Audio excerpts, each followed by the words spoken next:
Gaming வேர்ல்டுக்குள்ள இப்போ வந்து ஃபேமஸாக போயிட்டு இருக்கிறது பார்த்தீங்கன்னா சர்வே சர்ஃபர்ஸ் சிட்டி தான். ஸோ இந்த வகையான நியூவான கேமை பார்த்தீங்கன்னா நாம் இப்போ ப்ளே பண்ண போகிறோம். ஸோ ப்ளே பண்ணி எப்படி இருக்குது அப்படிங்கிறத பார்க்க போகிறோம். ஆல்ரெடி சர்வே சர்ஃபர்ஸ்லாம் விளையாடிட்டு இருப்பீங்க. இப்போ அது கூடவே பார்த்தீங்கன்னா ஒரு எடிஷனாக சிட்டி அப்படிங்கிற இந்த எடிஷன் வந்து கொடுத்துருக்காங்கன்னு சொல்ல முடியும். இதில் என்ன அட்வான்டேஜ்னா ஒரே மாதிரி தீம் செட் போகாமல் கொஞ்சம் கொஞ்சம் அன்லாக் பண்ணுற மாதிரி, அதாவது சர்வே சர்ஃபர் அப்படிங்கிறது ஒரு லூப் மாதிரியான கேம்.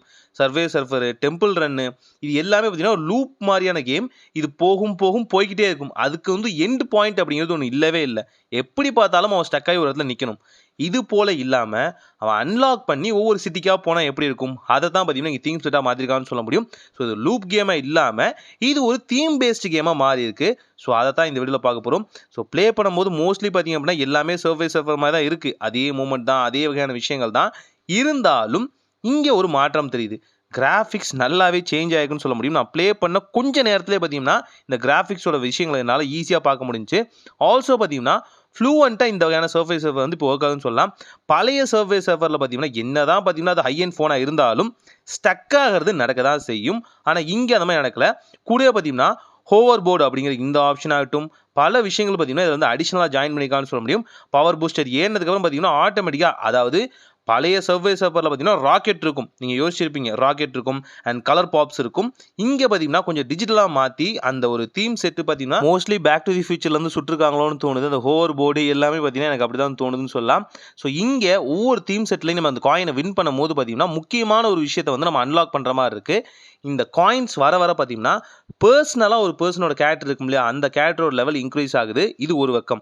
இன்னொரு பக்கம் பார்த்தீங்கன்னா இந்த சர்வே சர்வரில் இந்த மெயின் கேரக்டர் தாண்டியும் பார்த்தீங்கன்னா நிறைய சைட் கேரக்டர்ஸ் இருக்கும். அதுவே நீங்கள் மெயின் கேரக்டர்ஸாகவும் மாற்றிக்க முடியும்.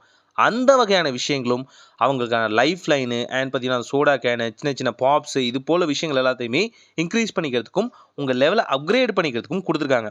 கூடவே சிட்டி அப்படிங்கிற அந்த ஆப்ஷனில் பார்த்தீங்கன்னா உங்களுக்கான ஃப்ரெண்ட்ஸு விஷயங்கள் எல்லாமே வந்து அப்கிரேட் பண்ணிக்க முடியும். ஸோ இது ஒவ்வொரு தீம்ஸ் எடுத்த மாதிரி மாறும்னு சொல்லலாம். இங்கேயே நீங்கள் ப்ளே பண்ணாலும் உங்கள் விஷ் தான். நீங்கள் காயினை கலெக்ட் பண்ணுறது எல்லாமே ஈஸியாக இருக்குது, பிரேக் பண்ணுறது ஈஸியாக இருக்குது அப்படின்னு ஜாலியாக ப்ளே பண்ணிட்டு போயிடலாம். ஆனாலும் நீங்கள் வெவ்வேறு சிட்டிக்கு போகும்போது அங்கே அதிகமான தீம் செட் கிடைக்குதுன்னு சொல்லலாம். லிட்ரலி பார்க்கும்போது இது வந்து கேண்டி கிரஷ் மாதிரி மாறி இருக்குன்னு சொல்லலாம். அதே நேரத்தில் பார்த்தீங்கன்னா ஆங்க்ரி பேர்ட்ஸோட ஓல்டு தீம் செட் இருக்கும் பார்த்தீங்களா, அந்த மாதிரியும் மாற்றிருக்காங்க. ஆனால் இது கொஞ்சம் டூ லேட்டாகனு தோணுது. ஆனாலும் இந்த சர்வே சர்வர் கேம் எல்லாருக்குமே பிடிச்சது தான். இதில் யாருக்குமே பிடிக்காதுன்னு எதுவுமே இருக்காது. இருந்தாலும் இதை இன்னுமே கொஞ்சம் அப்கிரேட் பண்ணியிருக்கலாமோன்னு தோணுது. ஆனால் கிராஃபிக்ஸ் நல்லாவே மாற்றிருக்காங்க. புதுசாக காயினை கலெக்ட் பண்ணுற ஆப்ஷன்ஸ் ஆகட்டும், டைவ் பண்ணுறது, டாட்ச் பண்ணுறது அண்ட் பார்த்தீங்கன்னா ஹோவர் போர்டில் இருக்கும்போது நீங்கள் அடி வாங்கிட்டாலும் உங்களோட லைஃப் லைன் பார்த்தீங்கன்னா திரும்ப வர மாதிரி கொடுத்துருக்காங்க. இது இன்பிட்வீன் பண்ணும்போது பார்த்தீங்கன்னா உண்மையாலுமே, அதாவது ஹோவர் போர்டு வந்து நீங்கள் வச்சுருக்கீங்க, பேக்கில் வந்து கலெக்ட் பண்ணிட்டீங்க. கலெக்ட் பண்ணிவிட்டு முன்னாடி ஒரு ட்ரெயின் வருது அப்படின்னா அதை இடிச்சிட்டா மாட்டிப்போம் இல்லையா, பின்னாடி இருக்க அந்த வகையான காட்டை மாட்டிப்போம். அந்த காட்டை மாட்டாமல் ஜஸ்ட்டு பார்த்தீங்க அப்படின்னா ஜம்ப் பண்ணி எஸ்கேப் ஆனாலும் அந்த ஹோவர் போர்டு ஒரு செகண்ட் முன்னாடி எனேபிள் பண்ணிட்டாலும் நமக்கு அது ஒரு எக்ஸ்ட்ரா லைஃபாக இருக்குன்னு சொல்ல முடியும். ஸோ அது வந்து ஒரு பேக்கப்பாக நம்ம வச்சுக்கலாம். ஸோ உண்மையாலுமே அது வந்து ஒரு நல்ல விஷயம்னு சொல்லலாம். ஸோ எனக்கு அந்த விஷயம் பார்த்தீங்கன்னா அதில் ஹைலைட்டாக பிடிச்சிருந்துச்சு சொல்லலாம். ஆல்சோ ஜம்ப் பண்ணுறதுக்கு நமக்கு வந்து ஸ்ப்ரிங் பூட்ஸ் இல்லாமே நார்மலாகவே பார்த்தீங்கன்னா ஹையர் வால்யூமில் வந்து ஜம்ப் பண்ணுற மாதிரி நமக்கு வந்து கொடுத்துருக்காங்க. இதுவுமே முக்கியமான ஒரு விஷயம்னு சொல்லலாம். ஸோ இந்த ஹோவர் போர்டு பார்த்தீங்கன்னா நம்ம எங்காலும் யூஸ் பண்ணிக்கலாம், பறக்கிற மாதிரி பழக்கிற மாதிரிலாம் இருக்குது. இருந்தாலும் இது அட்டாச்சாக கொடுத்தது, இதுவே ஒரு பேக்கப் லைஃபாக இருக்கிறது எனக்கு இந்த இடத்துல ரொம்பவே பிடிச்சிருக்குன்னு சொல்லலாம். ஓவரால் இங்கே டிஃப்ரெண்டான கேரக்டர்ஸ், ஐ மீன் ஃப்ரெண்ட்ஸுங்கிற அந்த கேரக்டர்ஸ் நம்ம சூஸ் பண்ணுறதாகட்டும் அண்ட் டிஃப்ரெண்டான சிட்டிக்கு வந்து ட்ராவல் பண்ணுறது, இது ரெண்டுமே நல்லா இருக்குது. மோஸ்ட்லி இது ஒரு எண்ட்லெஸ் லூப் கேம் தான். ஆனால் அதுக்குள்ளேயும் இப்படி ஒரு ப்ரீத்திங்க்கான டைமிங் வந்து ஸ்பேஸாக கொடுத்தது உண்மையாலுமே ஒரு இம்ப்ரெசிவான விஷயம் தான். ஸோ சர்வே சர்ஃபருக்குள்ளே பார்த்தீங்கன்னா எக்கச்சக்கமான சப் கேம்ஸ் எல்லாம் இருக்குது. அதில் இப்போ இந்த கேம் வந்து ட்ரெண்டிங்காக பேசப்பட்டு இருக்கு. ஆக்சுவலாக பார்த்தீங்கன்னா இதை நான் பண்ண வேண்டியது 30 நாளைக்கு முன்னாடி பண்ணியிருக்கணும் இந்த வீடியோவை. பட் நான் ஸ்கிரிப்ட் எழுதிட்டு எல்லாம் ரெடி பண்ணிவிட்டு இதை ப்ளே பண்ணுவோம் வெயிட் பண்ணிகிட்டே இருந்தேன். இந்த கேமுக்கு வந்து நமக்கு வந்து ப்ரீ எடிஷனும் கிடச்சிருந்துச்சு. ஆக்சுவலாக வந்து முன்கூட்டியே நம்ம வந்து அந்த கேம் லான்ச் ஆகிறதுக்கு ஒரு 10 நாளைக்கு முன்னாடி நமக்கே கிடச்சிரும்.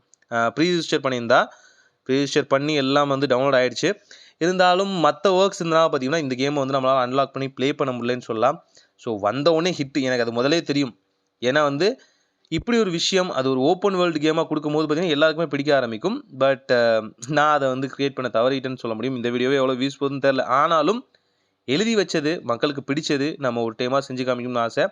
கேமிங்கான வீடியோஸும் நெக்ஸ்ட் நம்ம போட ட்ரை பண்ணலாம். பட் இருந்தாலும் பார்த்தீங்கன்னா அதுக்கு அந்தளவுக்கு ஃபேன்ஸ் இருக்காங்களா அப்படின்னு ஒரு கொஷின் வரும் இல்லையா. ஸோ ஏதாவது ஒரு இனோவேட்டிவாக ஏதாவது நம்ம கற்றுக் கொடுப்போம் அப்படிங்கிற விஷயம் தான் இந்த கேம்ஸ் சைடில் நம்ம போகவிடாமல் தடுக்குதுன்னு சொல்லலாம். பட் உங்களுக்கு ஏதாவது ஆப்ளிகேஷன் இருந்துச்சு அப்படின்னா தாராளமாக கமெண்ட்டில் சொல்லுங்கள். ஸோ உங்களுக்கு பிடிச்ச கேம்ஸ் வந்து நெக்ஸ்ட் நான் ப்ளே பண்ணி காமிக்கிறேன். அதில் ஏதாவது அப்டேட் வந்திருந்தாலும் காமிக்கிறேன்.